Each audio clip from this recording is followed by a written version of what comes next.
Amen. Père céleste, Père de gloire, nous te disons merci, Papa, parce que tu es présent dans ce lieu. Nous avons senti ta présence, Seigneur. Nous l'avons senti. Tu es présent. Tu es présent, Seigneur. La Bible déclare que quand tu descends, tes ennemis se dispersent. Aucun ennemi n'est dans ce lieu. Parce que c'est toi et toi seul qui règne en maître absolu dans ce lieu, au travers de ton Esprit Saint. Au travers de ton Esprit, Père Céleste, tu es là, tu règnes sans partage. Laisse, Père Céleste, que c'est l'enseignement de ce jour, inonde nos cœurs, nous amène à transformer, Papa Céleste, notre intelligence. Amen. Nous amène à reconsidérer certaines choses que la religion nous avait apprises. Merci, Père Céleste, parce que tu es vivant, tu es présent. Merci, Père Céleste, parce que tu réponds à nos prières. Tu nous exauces, Papa. C'est l'une des promesses que tu nous as faites. Si vous demandez, je vais vous les donner. Merci, Père. Au nom de Jésus, ton Fils bien-aimé. Amen. Amen. Amen. Amen. Amen. Amen. Amen. Amen. La fois passée, nous avons appris, nous avons étudié sur l'héritage. Notre héritage se trouve dans le ciel. Alléluia. Amen. Notre héritage, c'est dans le spirituel. Alors, mes bien-aimés, par la nouvelle naissance, nous devenons enfants de Dieu. Nous allons lire ça dans l'évangile de Jean, chapitre 1, 12. Jean, chapitre 1, verset 12. Mais à tous ceux qui l'ont reçu, à ceux qui croient en son nom, elle a donné le pouvoir de devenir enfants de Dieu. Amen. Continue. Lesquels sont nés non du sang, ni de la volonté de la chair, ni de la volonté de l'homme, mais de Dieu. Amen, amen, amen, amen, amen. Mais bien aimé, dans ce verset, nous voyons, la Bible nous dit, à tous ceux qui l'ont reçu, reçu qui? La parole, qui? Jésus-Christ. À ceux qui ont cru en son nom, elle, la parole faite chair, a donné le pouvoir de devenir enfant de Dieu. Le pouvoir de devenir enfant de Dieu. De devenir enfant de Dieu. Cela veut dire que nous n'étions plus enfants de Dieu. Nous le devenons lorsque nous croyons en Christ, lorsque nous recevons la parole incarnée qui s'appelle Jésus-Christ. Nous devenons enfants de Dieu. Alléluia. Amen. Alléluia. Amen. Alors lorsqu'on devient enfant, le père a des obligations. N'est-ce pas ça? Oui. J'ai dit la semaine dernière, lorsqu'une maman, une mère donne naissance à un enfant, avant même de donner naissance à l'enfant, que prépare-t-elle? Vous m'avez la layette, n'est-ce pas? Il y a tout déjà pour accueillir l'enfant. Dieu avait déjà tout préparé avant de nous accueillir dans sa famille. Alléluia. Amen. Romains 8, 16, 17. L'Esprit lui-même rend témoignage à notre esprit que nous sommes enfants de Dieu. Alléluia. Or, continue. Si nous sommes enfants, nous sommes aussi héritiers. Héritiers de Dieu et co-héritiers de Christ, si toutefois nous souffrons avec lui, afin de prendre aussi part à sa gloire. Asseyez-vous s'il vous plaît. L'Esprit lui-même rend témoignage à notre esprit que nous sommes enfants de Dieu. L'Esprit, regardez très bien le mot Esprit. Dans ma Bible, c'est écrit avec majuscule. L'Esprit de Dieu, c'est-à-dire Dieu lui-même, vient me dire, vient me rappeler que je suis son enfant. À partir du moment où j'ai reçu Christ comme Seigneur et Sauveur, Dieu me rappelle tout le temps, à chaque instant de ma vie, Dieu me rappelle, n'oublie pas, Pasteur Paul, n'oublie pas que tu es mon enfant. Amen. Toi qui es là, n'oublie pas que tu appartiens à Dieu. N'oublie pas que tu as changé de famille. N'oublie pas que tu ne dépends plus de la juridiction terrestre, mais ta juridiction de dépendance, c'est le ciel, c'est le Père Céleste. Ce n'est pas un homme. N'oublie pas. Il rend témoignage, il témoigne à mon esprit. L'homme est un être tripartite. Il est constitué de 3 grandes parties qui sont l'esprit, l'âme et le corps. Vous me voyez là, c'est le corps que vous voyez. Mais en moi, J'ai une âme, j'ai un esprit. Mon esprit sert à communiquer avec tout ce qui est spirituel. Alors Dieu, dans son immense amour, est venu me communiquer sa pensée. Pour me dire que, Pasteur Paul, tu m'appartiens. Je suis de sa famille. Amen.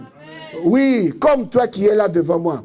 Si tu as reçu Christ comme Seigneur et Sauveur, ma soeur, mon frère, accepte le Seigneur Jésus comme ton Seigneur et ton Sauveur. Amen. Là, tu seras membre de la grande famille de Dieu. Amen. Et l'Esprit de Dieu rendra également témoignage à ton esprit que tu lui appartiens. Yes. Alléluia. Amen. Or, si nous sommes enfants, nous sommes aussi héritiers. Héritiers de Dieu. Donc, nous héritons de Dieu. Mais bien aimé, être héritier de Dieu, c'est plus qu'être héritier d'un millionnaire sur cette terre. Héritier de Dieu. L'héritage de Dieu est à toi. Tout ce que Dieu possède t'appartient. Parce qu'au départ, tout cela appartenait à Jésus-Christ. Tout ce qui appartient à Dieu appartient à Jésus-Christ. Tout ce qui appartient à Jésus-Christ t'appartient aussi, m'appartient aussi. C'est pourquoi il dit, nous sommes héritiers de Dieu et co-héritiers avec Christ. Donc, dans sa gloire, lorsque nous entrerons dans sa gloire, nous serons assis avec lui et avec Christ. Amen. Amen. Si toutefois, nous souffrons avec lui, afin d'être glorifiés avec lui. En tant qu'enfant, mes bien-aimés, tu es héritier de Dieu et co-héritier avec Christ. Un héritage est un droit reçu, c'est un droit. Que tu sois enfant biologique ou enfant adopté, sache-le que l'héritage des parents qui t'ont adopté est à toi aussi. Amen. La loi l'exige. Parce que nos lois naturelles ont été calquées sur les lois divines. Alléluia. L'héritage est un droit accordé parce que nous appartenons à une famille. Lorsque tu appartiens à une famille, tu as droit à l'héritage de cette famille-là. Cet héritage comprend quoi? Pour nous qui sommes chrétiens, notre héritage comprend quoi? Nous avons d'abord le salut. Alléluia. Donc Dieu nous a pardonné nos péchés. Dieu t'a pardonné tes péchés. Alors tu as la vie éternelle. Tu as le Saint-Esprit, c'est-à-dire la puissance en toi. Tu as le Saint-Esprit qui te console. Tu as le Saint-Esprit pour te diriger, te donner la direction, te guider. Alléluia. Et tu as toutes les promesses de Dieu. Donc la paix, la provision, la victoire, la guérison et tout ce qui s'ensuit. Dans tout cela, tu as une nouvelle identité. Yes. Tu as une nouvelle identité. Une nouvelle identité. C'est-à-dire tu es justifié. Tu es sanctifié. Tu es aimé. Tu n'es plus esclave du péché. Tu ne l'es plus. Amen. Tu n'es plus esclave du péché. Alléluia. Amen. Mais il est important d'accepter et de croire dans cette nouvelle identité. Tu dois accepter cette identité. Tu dois l'accepter. Et tu dois te conduire comme une nouvelle créature à partir du moment où tu as cette nouvelle identité. Tu n'es plus un serviteur. Tu n'es plus un esclave. Parce que Christ nous a affranchis. Il nous a libérés. Il nous a renvoyés libres. Amen. Amen. Ou comme un héritier qui ne sait pas qu'il possède un héritage, c'est lui être un esclave. Si tu ne sais pas que tu possèdes un héritage, tu es un esclave. Amen. Amen. Maintenant, nous allons parler, mes bien-aimés, voir la partie pratique. Amen. Alléluia. Nombre chapitre 13 et 14. Il s'agit de 12 espions que Moïse a envoyés pour la conquête de la ville de Canaan. il leur a donné des instructions précises. Allez voir ce qui se passe. Et ensuite, revenez vers nous pour nous dire ce qui se passe là-bas. Alléluia. Amen. Alléluia. Ils sont partis, ils sont revenus. Je vais entrer en profondeur vers la fin de ce message. Alors, quels sont les obstacles qu'ils ont rencontrés là-bas? Ou quels sont les obstacles qui t'empêchent de posséder ton héritage ou d'entrer dans ton héritage? Premier obstacle, c'est la désobéissance. Deuxième obstacle, c'est l'immaturité. Troisième obstacle, la peur. Quatrième obstacle, l'ignorance. Dans la désobéissance, il y a tout ce que vous savez. Tous les péchés se regroupent dans la désobéissance. Ça ne vaut pas la peine d'énumérer tout. Non, vous savez que c'est la désobéissance qui a dégénéré la chute de l'homme. Alléluia. Et à cela s'ajoute l'immaturité, la peur et l'ignorance. Alléluia. Amen. Dans Nombre 13, 14, nous avons la peur. Dans l'immaturité, nous avons le texte de Luc chapitre 15 dont on parle du fils prodigue. Amen. Amen. Amen. Voilà mes bien-aimés, nous allons parler du fils prodigue. Dans Luc chapitre 15, versets 11 et 12. Il dit encore, un homme avait 2 fils. Le plus jeune dit à son père, mon père, donne-moi la part de bien qui doit me revenir. Écoutez très bien. Hein? Il avait combien de fils? 2. Le jeune a demandé quoi? La part des biens qui lui reviennent, n'est-ce pas? Donc au départ, ce jeune homme savait qu'il a un héritage dans sa famille. Il le savait très bien. Et le père leur partagea son bien. Peu de jours après, le plus jeune fils, ayant tout ramassé, partit pour un pays éloigné où il dissipa son bien en vivant dans la débauche. Ah, mais arrête-toi. Il est parti pour un pays éloigné. Donc, il s'est éloigné de la protection de son père. Il est allé très loin. Il ne voulait pas que son père sache ce qu'il fait avec son héritage. Il voulait vivre en cachette. Il voulait vivre dans le luxe, mais loin, très loin de la protection de son père. Malheureusement, aujourd'hui, il y a aussi des croyants, des chrétiens qui veulent vivre comme ça. Une fois qu'ils ont été bénis par le Seigneur, ils s'éloignent de Dieu. Ils s'en vont, ils partent loin. Cela fait partie de ce qu'on appelle l'immaturité. Alléluia. Amen. Lorsqu'il eut tout dépensé, il a fait quoi? Hein? Il eut tout dépensé. Il a tout dépensé. Le Seigneur peut te bénir aujourd'hui. Mais tant que tu es immature, tu dépenseras toute cette bénédiction-là. Tu ne penseras même pas à l'avenir. C'est ce qui se passe malheureusement dans la vie de beaucoup de personnes que nous appelons accidentellement chrétiens. Alléluia. Amen. Lorsqu'il eut tout dépensé, une grande famine survint dans ce pays et il commença à se trouver dans le besoin. Ah, lorsque tu t'éloignes de tes parents, tu t'éloignes de ton père, tu t'éloignes de la source, un jour viendra où cet héritage va prendre fin, où tu n'auras plus rien. Tandis que si tu es toujours à côté de la source va pourvoir.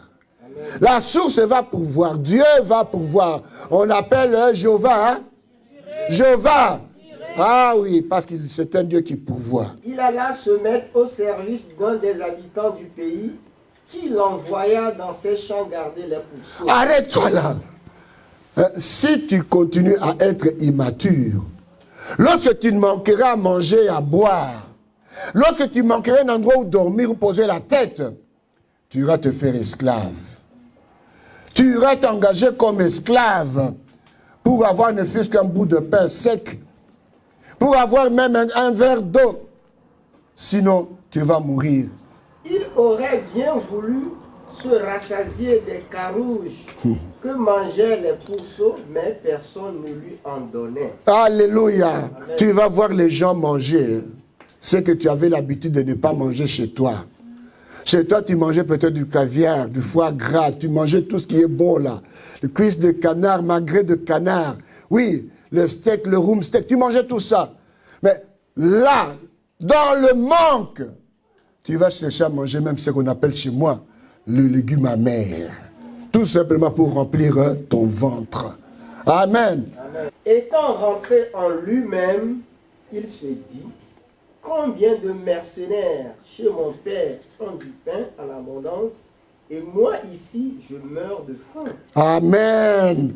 Voyez mes bien-aimés, quand on est dans la souffrance, c'est en ce moment-là qu'on commence à penser à la source. C'est en ce moment-là qu'on s'agenouille pour prier. C'est en ce moment-là que même si tu t'es éloigné de Dieu, la conscience de sa présence dans ta vie se manifestera toujours. La conscience de la présence de Dieu se manifestera toujours. Mais bien aimé, Dieu nous parle. Même si nous sommes des païens. Quand tu as reçu Christ, est-ce que tu étais chrétien? Non. L'Esprit de Dieu a parlé à ton esprit. Dieu reste souverain. Il fait ce qu'il veut, comme il veut, où il veut, quand il veut, et avec qui il veut. Il n'a de compte à rendre à personne. Dieu va te parler un jour. Amen. Même chez le marabout, dans la boutique d'un marabout, en train de faire des fétiches, comme on dit chez nous, Dieu peut te parler dans ce moment-là. Pour te dire, stop, rentre au bercail. Rentre au bercail. Je me lèverai, j'irai vers mon père, et je lui dirai, mon père, j'ai péché contre le ciel et contre toi. Je ne suis plus digne d'être appelé ton fils. Traite-moi comme l'un de tes mercenaires. Et il se leva et alla vers son père. Comme il était encore loin, son père le vit et fut ému de compassion. Il courut se jeter à son cou. Oh là là. Le fils lui dit, mon père, j'ai péché contre le ciel et contre toi. Je ne suis plus digne d'être appelé ton fils. Voilà, il avait déjà préparé son petit sermon en cours de route, en quittant l'esclavage où il était, en quittant l'endroit où il mangeait pas, il mangeait la nourriture des cochons. Il a dit, voilà, je prépare mon sermon que je vais raconter à mon père pour qu'il me pardonne. Mais bien aimé, Dieu est miséricordieux. Amen. Dieu est miséricordieux. S'il pouvait compter ce que nous commettons comme bêtises, comme péché sur cette terre, personne ne pourrait se tenir devant lui. Personne, même moi qui vous parle là. Personne. Personne n'est juste sur cette terre. Mais Dieu, dans sa grande miséricorde, nous a accueillis. Dieu nous a préparé des bénédictions avant même notre naissance. Dieu nous a préparé tout ce que nous trouvons sur cette terre avant notre création. Il est le Dieu plein de compassion et d'amour. Il est plein de l'amour de Dieu, mes bien-aimés, ne peut pas se quantifier. Son amour est tellement grand que l'univers ne peut pas le contenir. Son amour est tellement élevé que nous ne pouvons pas l'élever. Et son amour, il a rabaissé jusqu'à notre niveau. Pour nous prouver, voilà, je vous aime. Je vous aime. Je vous aime. Parce que je vous ai créé à mon image et à ma ressemblance. Alléluia. Amen. Dieu ne voudra pas. Non, mon frère, ma soeur, je te le dis. Dieu ne t'a pas créé pour te laisser dans la souffrance. Dieu ne t'a pas appelé pour te voir souffrir. Non. Non. Sinon, le verset comme l'or et l'argent appartiennent à Dieu n'existerait pas. Est-ce que Dieu a besoin de l'or? Il a besoin de l'argent. Dieu a besoin de cuivre. Il a besoin de malachite. Il a besoin de quoi? De rien. Il a créé ça pour qui? Pour toi. Parce qu'il t'aime. Et il t'a donné l'intelligence de les transformer. Pour que tu puisses bien vivre sur cette terre. Afin que les gens te voyant voient la gloire de Dieu. Mais le père dit à ses serviteurs, apportez vite la plus belle robe et l'en revêtez, mettez-lui un anneau au doigt et des souliers aux pieds. Nous venons de lire un texte, mes bien-aimés. J'expliquais chaque fois qu'il lisait. Vous avez compris ce qui s'est passé, hein? 2 enfants. le cadet, a demandé sa part d'héritage. C'est un garçon intelligent, mais immature. Il savait qu'il avait un héritage. Alors, après avoir demandé la part de son héritage, il est parti. Il s'est conduit en immature, il s'est conduit en insensé. Comme la plupart de nous qui sommes là, une fois que nous sommes bénis, nous partons, nous allons vivre dans la débauche, nous oublions la source, nous n'appelons même pas. Et je suis certain que ce jeune homme-là n'appelait même pas son père. Il n'appelait pas. Tant que l'argent était là, il voyait autour de lui des amis qui le suivaient parce qu'il avait l'argent. Allez lui demander, quand il n'avait plus l'argent, est-ce qu'il a eu des amis autour de lui? C'est ce qui risque d'arriver à celui qui va désobéir à Dieu, d'aller vivre dans la débauche avec la bénédiction de Dieu. Mais que cela ne soit pas ton partage. Amen. Que cela ne soit pas ton partage. Amen. Lorsque Dieu va te bénir, il t'a déjà béni, c'est-à-dire matériellement, financièrement, ne t'éloigne pas de cette source-là. Reste toujours connecté à la source. Alléluia. Amen. Le Père l'a accueilli avec amour. Le Père l'a restauré. Il lui a mis une bague, sandales, robe. Il a organisé une fête. Mais comme croyants, mes bien-aimés, nous ne sommes plus esclaves. Tu as reçu Christ comme Seigneur et Sauveur. Toi qui es croyant, moi qui suis croyant, nous qui avons reçu Christ comme Seigneur et Sauveur, nous sommes des enfants bien-aimés. Nous ne pouvons pas revenir auprès de Dieu, même après avoir péché, lui dire que Seigneur, considère-moi comme un esclave. Non. Non, non, non, non, non, non, non, non, non, non, non. Tu t'approches de Dieu avec assurance, sachant que ton pardon va sonner dans ses oreilles. Ta façon de parler avec déférence devant lui va toucher son cœur. Dieu a un cœur sensible. Il va te pardonner. Il va te restaurer. Il va te reconsidérer. Il va te considérer comme son fils. Alléluia. Amen. Rentrons, revenons dans la maison de notre Père. Cela prouve que Dieu nous a parlé. Nous avons entendu son message. Nous rentrons maintenant auprès de lui, dans la maison du Père. Mais pour cela, mes bien-aimés, pour ceux qui s'éloignent de Dieu, qui reviennent, une fois revenus, il faut travailler ta mentalité. Amen. Il faut travailler ta mentalité. Car beaucoup ont encore la mentalité de l'esclave, comme le fils prodigue qui est revenu. Il dit à son père, considère-moi comme un esclave. Comme un serviteur, pardon. Comme un serviteur.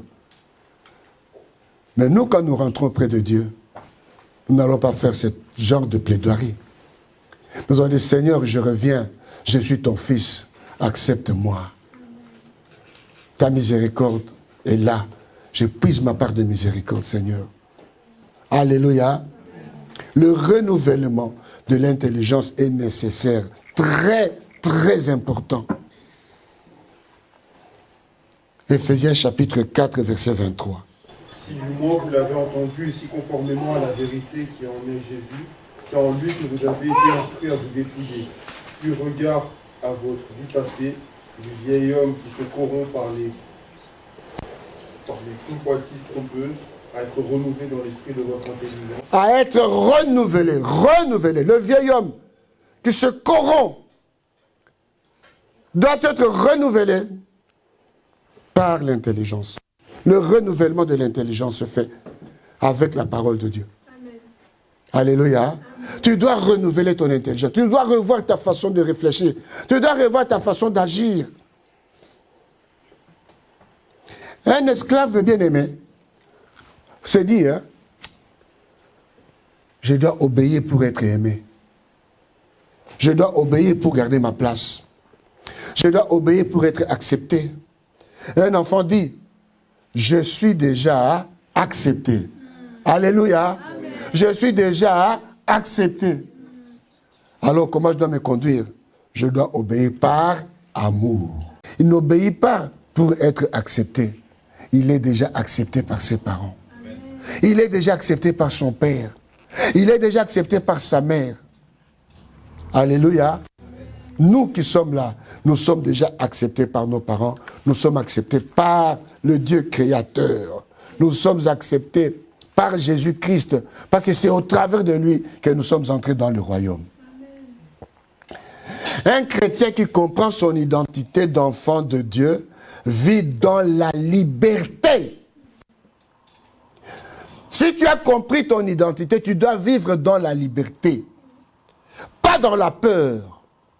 La Bible nous dit dans Jean 8, 32, vous connaîtrez et la vérité. Eh bien, tu sais que tu es fils de Dieu. C'est ça la vérité. Tu sais que Dieu est ton Père. Tu sais que Dieu est ta source. Et cette connaissance doit te rendre libre. Libre. Parce que tu n'as plus rien à faire avec l'ennemi. Lorsqu'il te regarde, il voit cette marque-là sur toi. Donc, tu es un chrétien mature. Tu es un chrétien mature qui a la maturité. En revanche, un enfant a besoin du lait. Il est incapable de recevoir la nourriture solide. 1 Corinthiens chapitre 3, versets 1 à 2. Pour moi, frère, ce n'est pas comme à des hommes spirituels que j'ai pu vous parler, mais comme à des hommes charnels, comme à des enfants en Christ.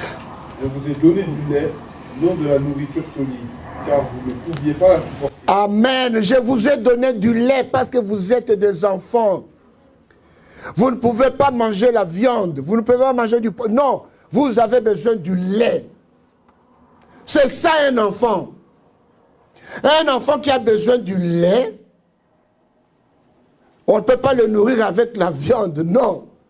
Je ne peux pas lui donner un room steak, non.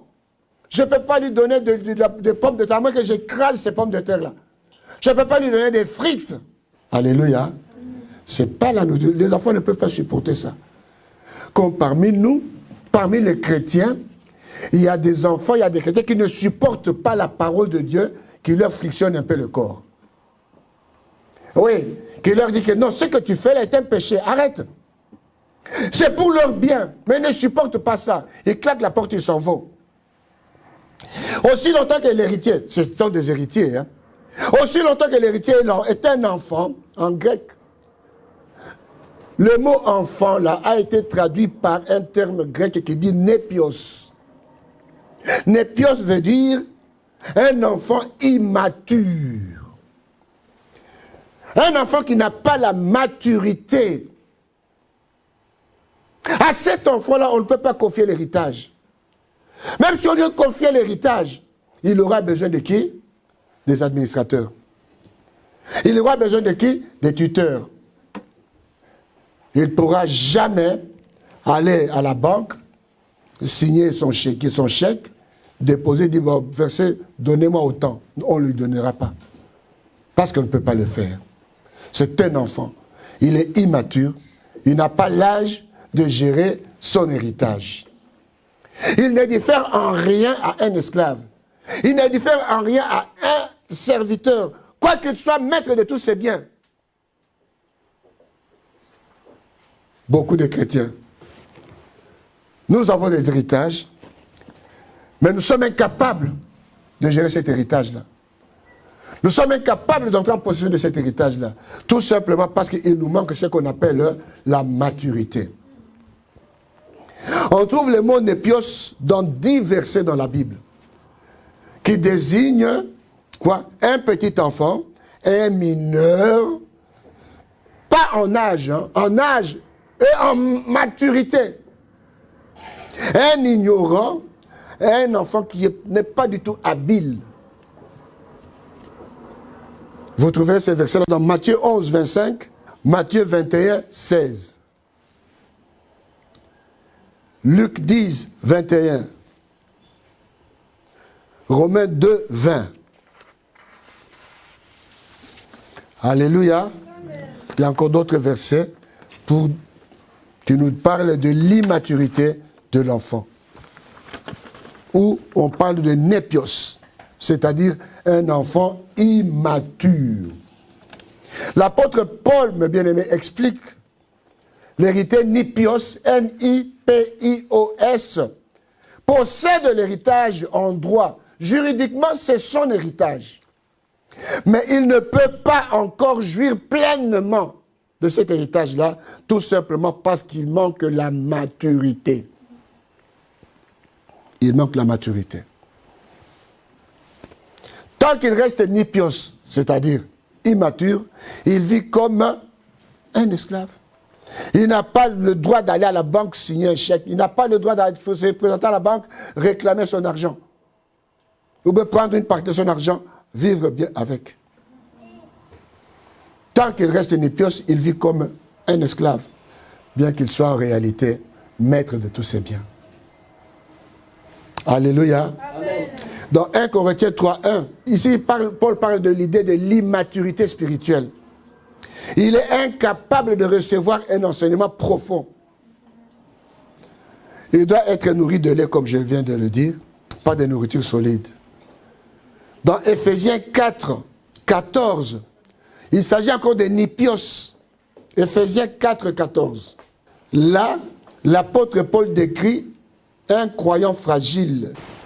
Afin que nous ne soyons plus des enfants flottants et emportés à tout vent de doctrine par la tromperie des hommes, par leur ruse dans les moyens de séduction, mais que professant la vérité dans la charité, nous croissions à tous égards en celui qui est le chef, Christ. Alléluia. Ici, l'apôtre Paul met en exergue un croyant fragile, un croyant instable, un croyant manipulable à souhait. Parce qu'il suffit qu'il apprenne que là-bas, quand tu vas là-bas, le pasteur là parle, il va te décrire toute ta vie, depuis ta naissance jusqu'aujourd'hui. Toi, tu cours, tu vas là-bas, tu écoutes, tu entends, et après, est-ce que ta vie a changé? Non, il t'a raconté ta vie, ce que tu étais. Est-ce qu'il t'a trouvé la solution? Non, il t'a seulement raconté ta vie, n'est-ce pas? Tout simplement parce que tu as voulu satisfaire la chair. Mais ici, on parle d'un chrétien immature, fragile, manipulable, comme je viens de le dire. Donc, c'est un enfant immature qui a droit à l'héritage, mais n'est pas capable de gérer cet héritage-là. N'est pas capable de l'administrer. Cet enfant est un enfant immature. Il doit encore rester, il doit apprendre pour savoir qui il est réellement. Alors, vous allez me poser la question, pasteur, c'est quoi un enfant mature? C'est quoi quelqu'un qui est mature? Là, nous avons parlé de nipios, un enfant immature. Maintenant, nous allons parler d'un enfant qui a la maturité. Nous allons le lire dans Romains chapitre 8, verset 14. Si vous vivez selon la chair, vous mourrez. Mais si par l'esprit vous faites mourir les actions du corps, vous vivrez. Car tous ceux qui sont conduits par l'Esprit de Dieu sont fils de Dieu. Alléluia. Tous ceux qui sont conduits par l'Esprit de Dieu. Tous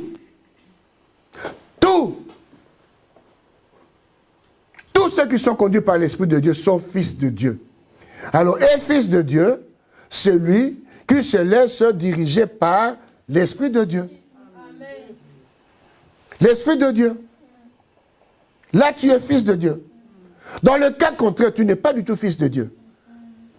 Parce que la différence qu'on doit faire entre nous, quelqu'un qui est conduit par l'Esprit de Dieu, bon voilà, si tu n'es pas conduit par l'Esprit de Dieu, tu es conduit par quoi?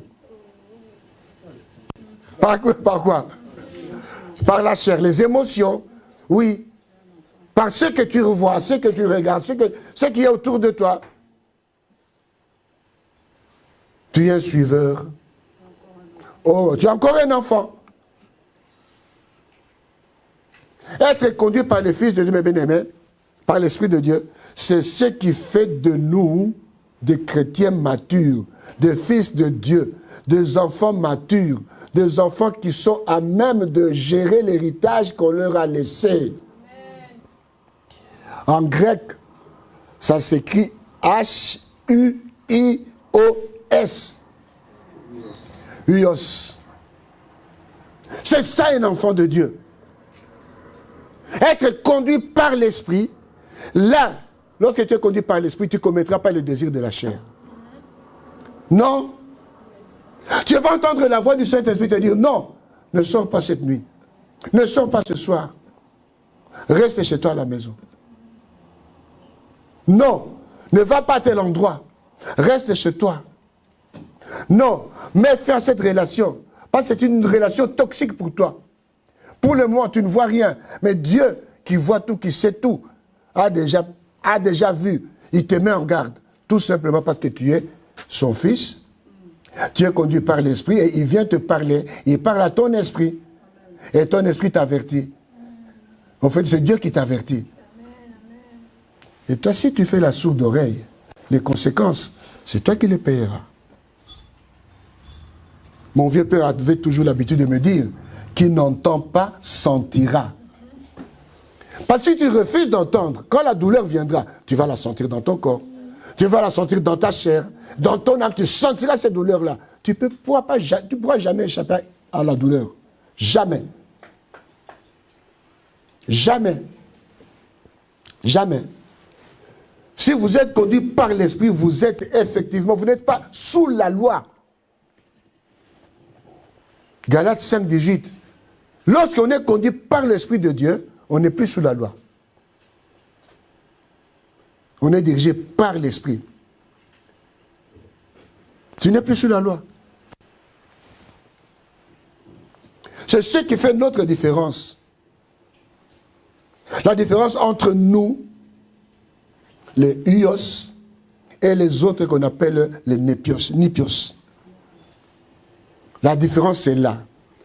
Pose-toi la question. Est-ce que toi, tu es conduit par le Saint-Esprit? Tu es conduit par l'Esprit de Dieu pour mériter de gérer l'héritage de Dieu? Tu es conduit par l'Esprit? Toi-même, tu peux répondre à cette question. La différence réside dans ce que le fils mature est conduit par l'Esprit de Dieu. Le fils immature n'est pas conduit par l'Esprit de Dieu. Il est conduit par les émotions, par la chair, par ce qu'il voit. C'est ça, la différence entre nous qui sommes conduits par l'Esprit de Dieu, nous qui avons la maturité de gérer l'héritage de Dieu, et les autres qui sont immatures, qu'on appelle les népios. Alléluia. Amen. Alléluia. Amen. Nous sommes différents. Nous ne sommes pas conduits par les émotions. Nous ne sommes pas conduits par ce que nous voyons. Nous ne sommes pas conduits par les ondits, ce que les gens racontent sur nous. Non, nous sommes conduits par le Saint-Esprit. Voilà, une fois que tu es conduit par le Saint-Esprit, sache-le que tu es même à même. Tu es capable de gérer l'héritage de Dieu. Tu es capable. Dans le cas contraire, il faudra revoir ta conduite. Il faudra aller auprès de Dieu, lui dire, Seigneur, je veux me laisser conduire par toi. Je veux me laisser conduire par le Saint-Esprit. Pas par mes émotions. Pas par mes émotions. Alléluia. Alléluia. Un enfant adopté. Nous qui sommes les enfants adoptés par le Seigneur, sachez-le, nous devons savoir que nous avons les mêmes droits. Nous avons les mêmes droits que celui que nous avons trouvé sur place à côté de Dieu. C'est la raison pour laquelle on dit, nous sommes héritiers de Dieu et co-héritiers avec Christ. Donc nous avons les mêmes droits. Nous avons le droit de porter même le nom de notre Père. Nous portons le nom de Christ, non? On nous appelle chrétiens, non? Chrétien veut dire quoi? Petit Christ, comme Christ. Nous avons droit à l'héritage, comme le Seigneur Jésus-Christ. Nous avons droit à l'amour de notre Père, comme Jésus-Christ. C'est la raison pour laquelle il a dit, lorsque vous priez, dites notre Père. Il n'a pas dit, dites le Père de Jésus-Christ, non. Nous partageons ce Dieu-là avec lui. Les mêmes privilèges qu'il a, nous les avons. N'a-t-il pas dit que celui qui croira en moi fera? Ah, il fera même plus que moi. C'est la preuve que nous partageons l'héritage de Jésus-Christ. L'héritage du Père avec Christ. Ce qu'il fait, je peux le faire. Ce qu'il a m'appartient. L'amour de Dieu est en moi. Tout. Nous, tous comme lui. De même, en Christ, nous sommes adoptés par Dieu et nous avons droit à cet héritage-là. Tu as droit à cet héritage-là. À la seule condition de te laisser conduire par le Saint-Esprit pour que tu gères bien cet héritage-là. Dans le cas contraire, si Dieu remarque que tu es incapable de gérer cet héritage-là, Dieu ne te la donnera pas. Tu ne l'auras pas. Tu ne l'auras pas. Parce que tu vas le dilapider. Dans notre royaume, on n'aime pas de gaspillage. Vous avez vu ce que Jésus avait fait après avoir distribué le pain là? Qu'est-ce qu'il avait fait? Il a dit ramasser. Hein? Oui. Parce que les héritiers insensés, immatures, dilapident l'héritage. J'espère que ce n'est pas ton cas. Alléluia. Ce n'est pas ton cas, ce n'est pas mon cas, ce n'est pas notre cas. Nous sommes des chrétiens matures. Nous sommes des disciples matures. Nous sommes des croyants matures. Nous sommes héritiers et co-héritiers avec Christ. Christ a vaincu la mort et a été glorifié. Mais bien aimés, nous partagerons cette gloire-là avec Jésus-Christ. Nous partageons aujourd'hui cet héritage avec Jésus-Christ. Notre avenir est glorieux. Ton avenir est glorieux. Mon avenir est glorieux. Mais il faut qu'en attendant, avant de rentrer dans le royaume, nous puissions manifester cette gloire-là ici sur cette terre. Par nos œuvres, par notre façon de faire. Lorsque les gens vont te regarder, ah non, c'est vrai, cet homme-là vraiment pire. Il prie. Il a tout ce qu'il faut. En commençant par l'amour dans son cœur. C'est quelqu'un qui est vraiment généreux. C'est quelqu'un qui est plein d'amour. Il ne laisse jamais traîner quelqu'un dans la rue. Non. Lorsqu'il voit quelqu'un dans les difficultés, il l'assiste. Alléluia. Alléluia. Jésus-Christ a donné l'exemple de chrétiens matures et immatures. Le bon samaritain. Vous connaissez l'histoire, non? Hein? Vous connaissez l'histoire, hein? Les Lévites sont passés là où je l'appelle les anciens. Les diacres sont passés. Non. Moi, je dois arriver vite à l'église. C'est moi qui modère aujourd'hui. Mais tu passes quelqu'un qui est malade. Il est dans le besoin. Tu l'abandonnes pour aller prier Dieu, alors que Dieu est dans la personne qui est malade là. Hein? Non, je dois arriver. En tout cas, aujourd'hui, c'est moi qui modère. Aujourd'hui, ils vont comprendre. Je vais modérer d'une façon telle qu'avant, moi, personne n'avait modéré comme ça. Oh! En attendant, tu as abandonné quelqu'un qui est dans le besoin, qui a besoin de ton assistance, qui a besoin que tu le soutiennes, que tu fasses tout pour qu'il ne meure pas. Un lévite, des anciens, alléluia, des pasteurs, des évangélistes. Je vais vous raconter une histoire ce matin. J'ai quitté ma maison. Je suis arrivé à une boulangerie. Je vais m'acheter quelque chose pour manger un peu. Ah! Je m'approche de la boulangerie, je vois un monsieur là. Monsieur, est-ce que vous pouvez m'offrir un café? Au début, j'ai refusé. Je vous dis la vérité. J'ai dit, ah non, monsieur. Tu en as déjà pris combien? S'il vous plaît, monsieur, j'ai faim, j'ai besoin d'un café. Je suis entré dans la boulangerie.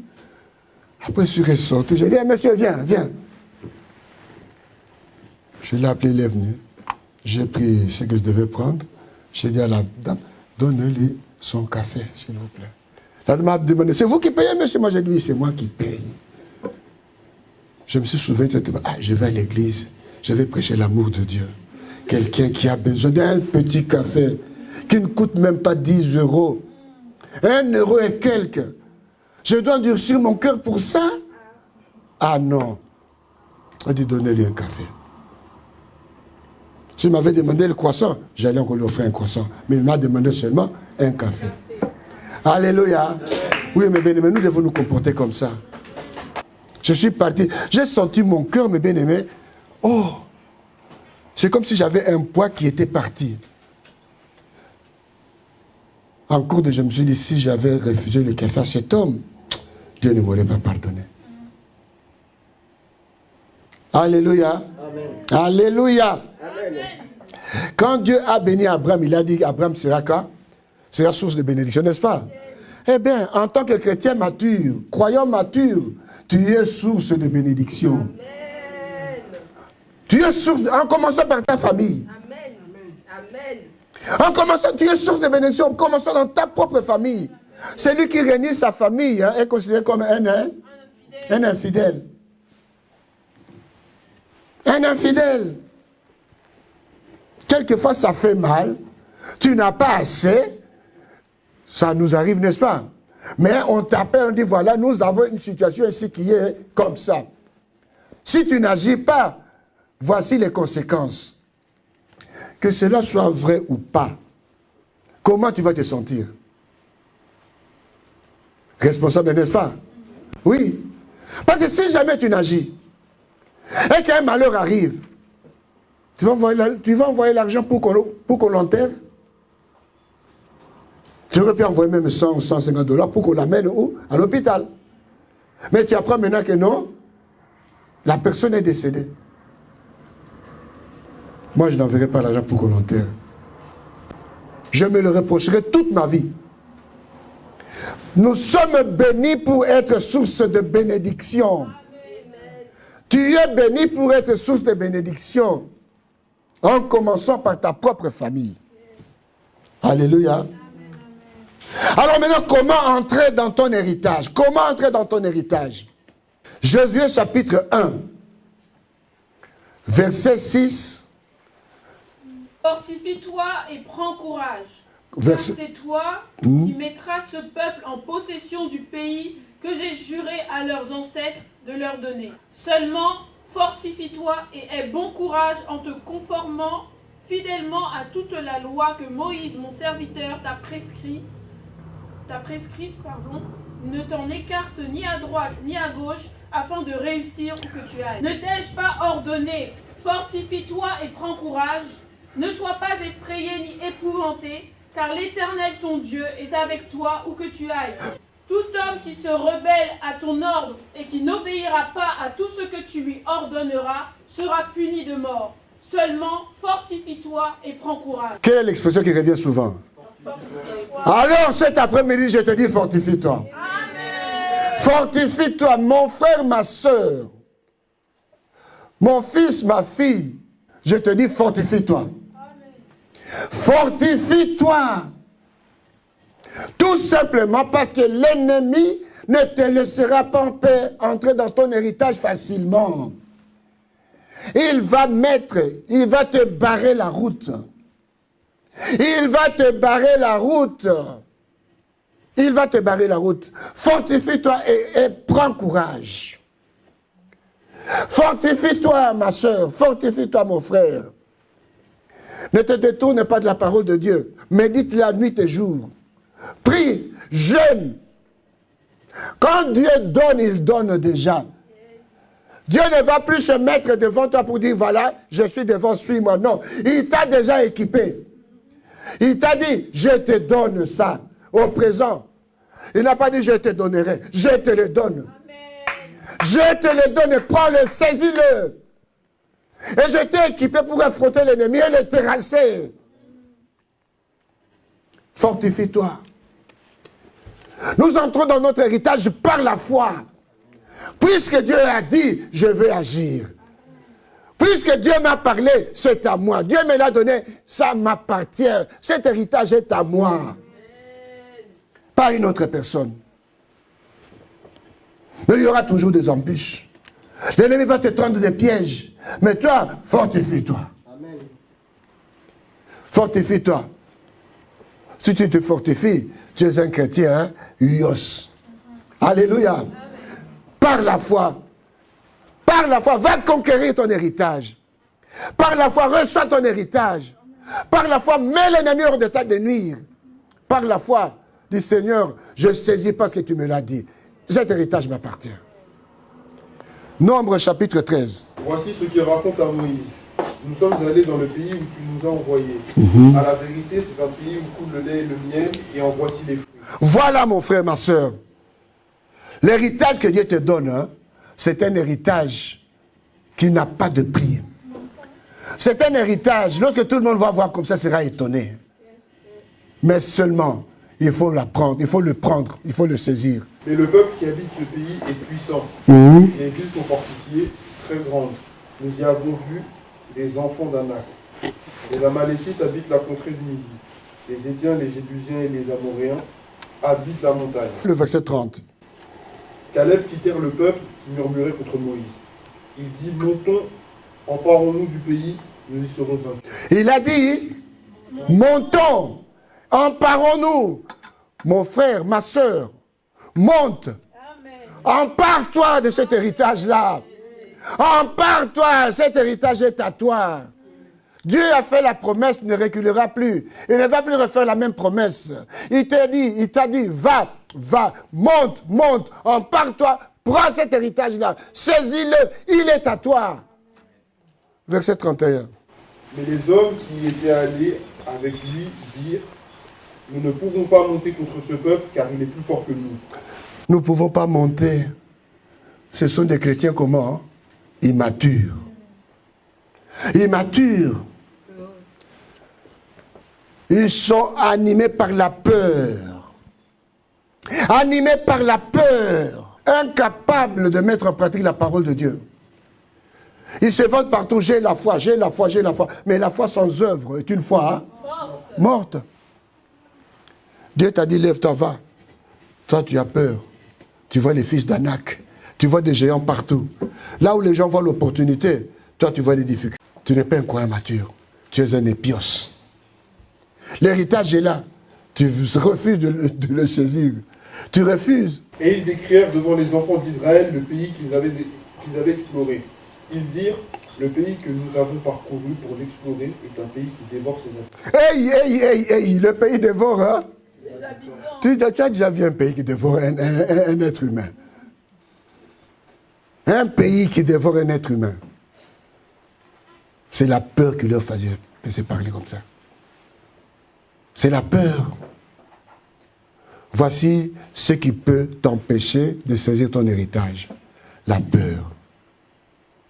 La peur d'affronter le géant qui est devant toi. La peur. Et encore la peur. Chapitre 14, verset 9. Seulement, ne soyez point rebelles contre l'Éternel et ne craignez point les gens de ce pays.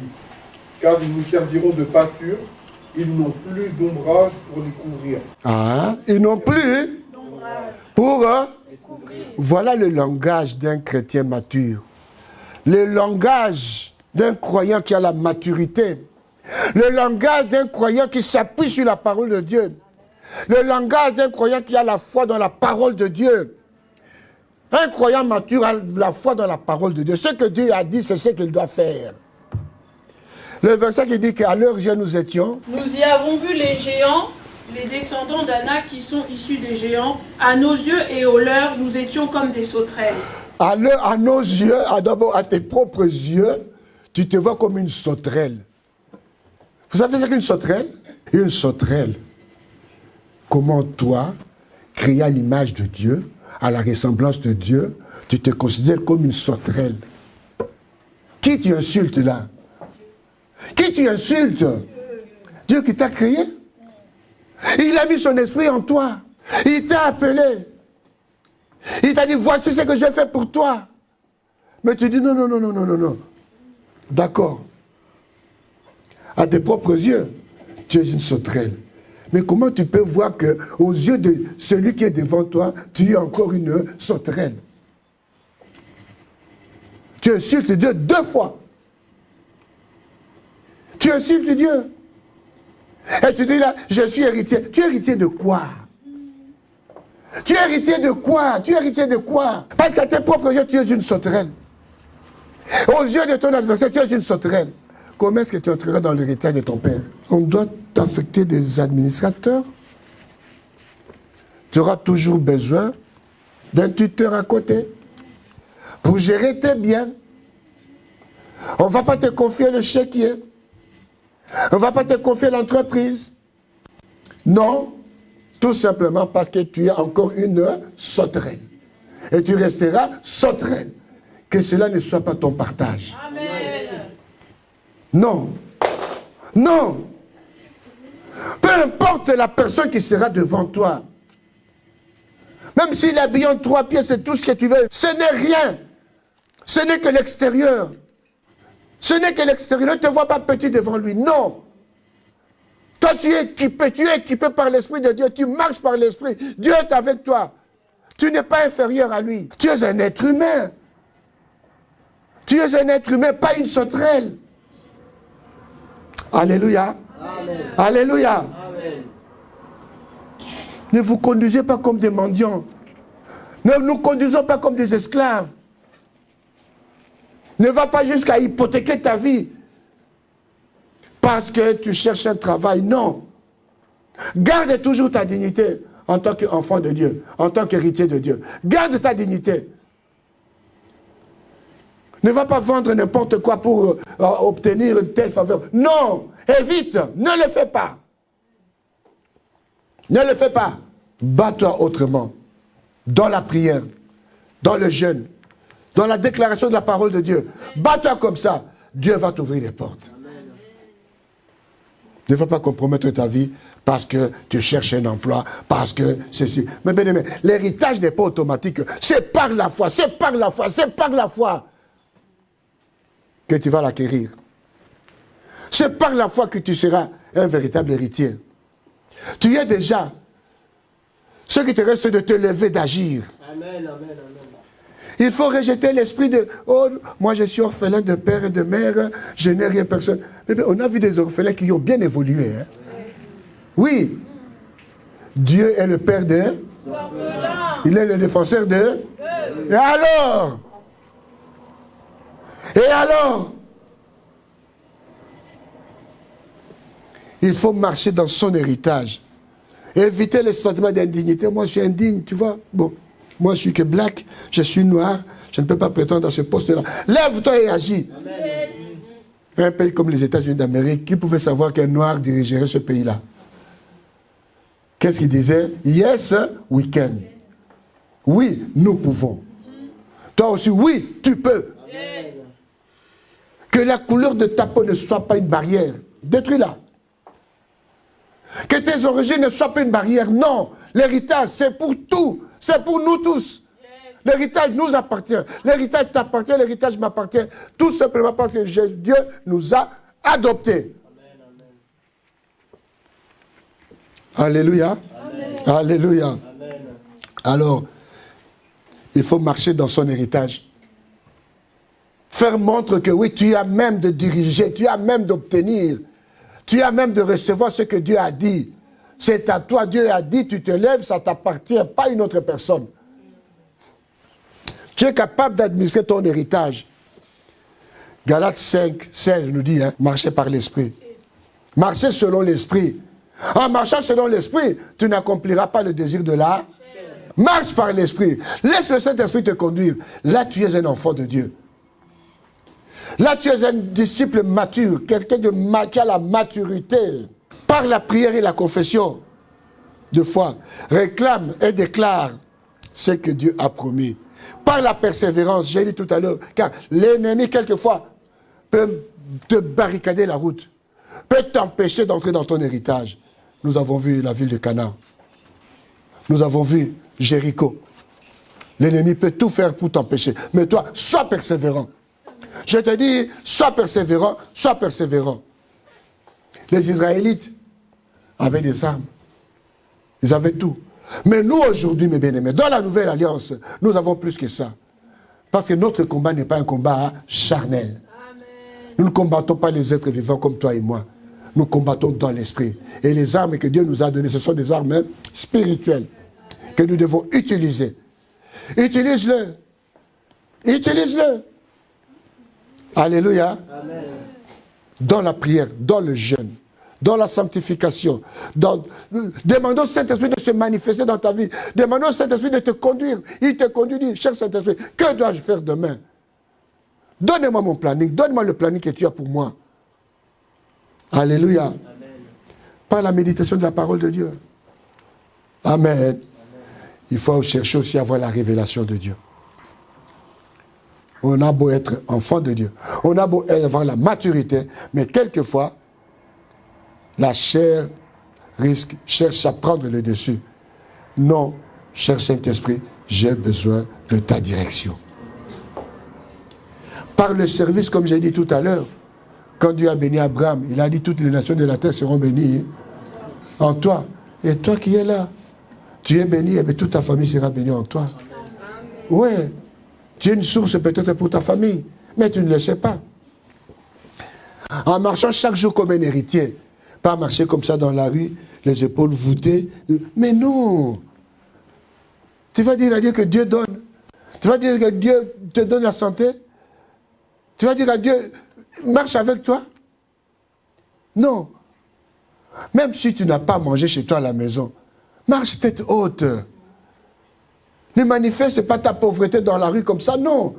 Ton Dieu n'est pas un Dieu qui est pauvre, non.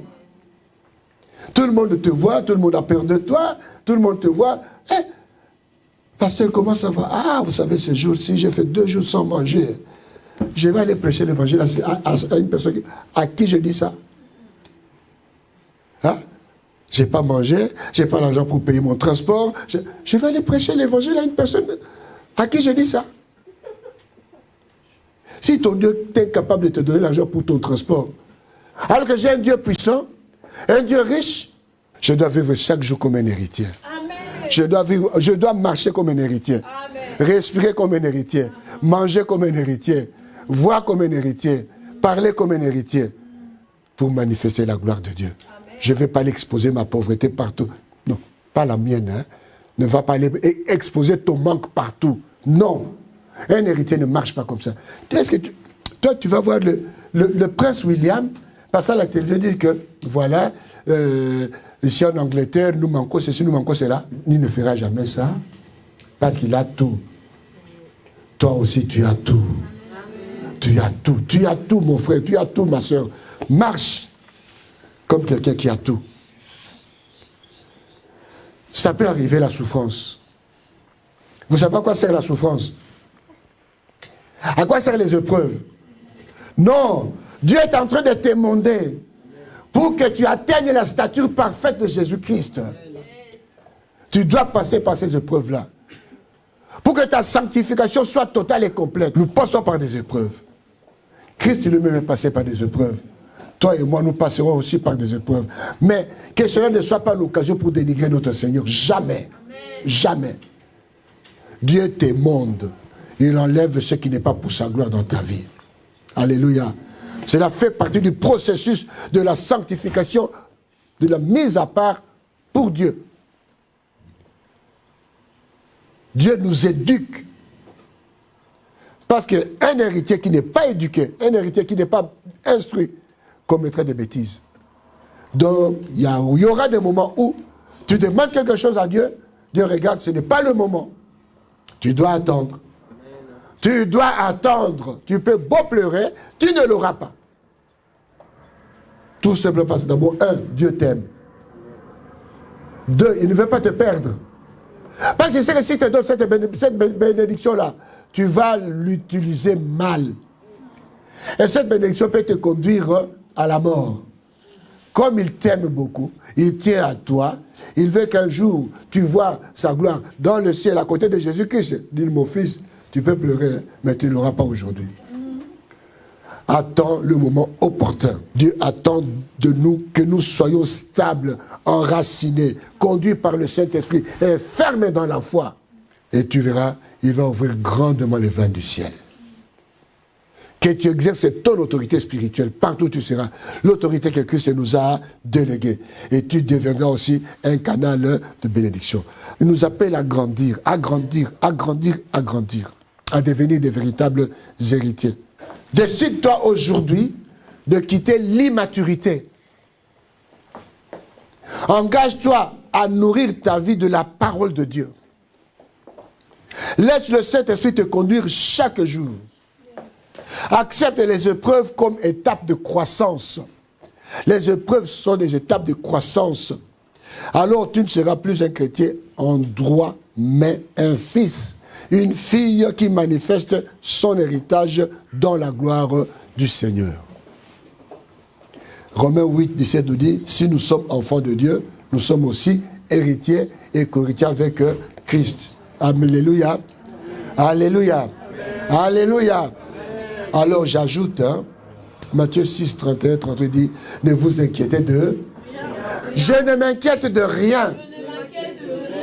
Éphésiens 1, 3 nous dit, nous sommes bénis de toutes sortes de bénédictions spirituelles dans le lieu en Christ.